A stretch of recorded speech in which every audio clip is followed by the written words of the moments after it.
তোমাদেরকে বলেছিলাম জাভা পাখিটা কীরকম বাসা বানিয়েছে তোমাদেরকে ভালো করে দেখাবো। তো দেখো, আমি খেজুরের পাতা এনে দিয়েছিলাম, ওরা দেখি ডাল মানে এইটা ওটা যেটা পড়ে আছে মানে খাঁচার মধ্যে যাচ্ছিল নিয়ে দেখি ভাড়ে ঢোকাচ্ছে। তো ভাবলাম যে হয়তো বাসা তৈরি করবে, তা খেজুরের পাতা এনে দিয়েছিলাম ওদেরকে চিড়ে চিড়ে ছোট ছোট করে মানে সরু সরু করে। তা ওরা দেখি ওগুলো নিয়ে ভাড়ের মধ্যে ঢুকিয়ে কি সুন্দর দেখো বাসাটা তৈরি করছে ওরা নিজেরা। এখন ওদের একটু খাওয়া দাওয়া ঠিকঠাক মেনটেন করতে হবে যাতে ওরা ঠিকঠাক ডিম বাচ্চা করে।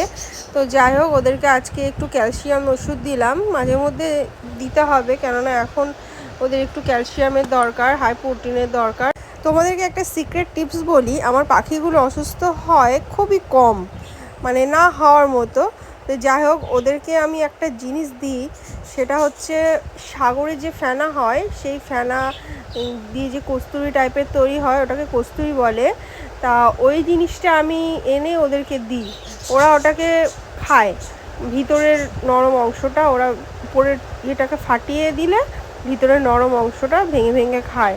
তো ওটা খুব ভালো ওদের জন্যে, মানে ওটা হেভি সুন্দর, মানে ক্যালসিয়াম ওটা ওরা খুব ভালো খায়। ওটা খেলে ওদের রোগ ব্যাধি হয় না, খুব কম হয় রোগ, খুব ভালো থাকে, সুস্থ থাকে।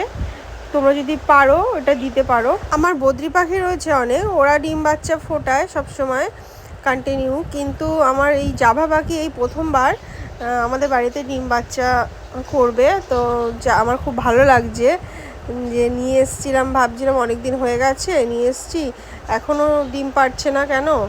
তা দেখলাম ফাইনালি ওরা প্রিপারেশান নিচ্ছে ডিম পাড়ার জন্যে।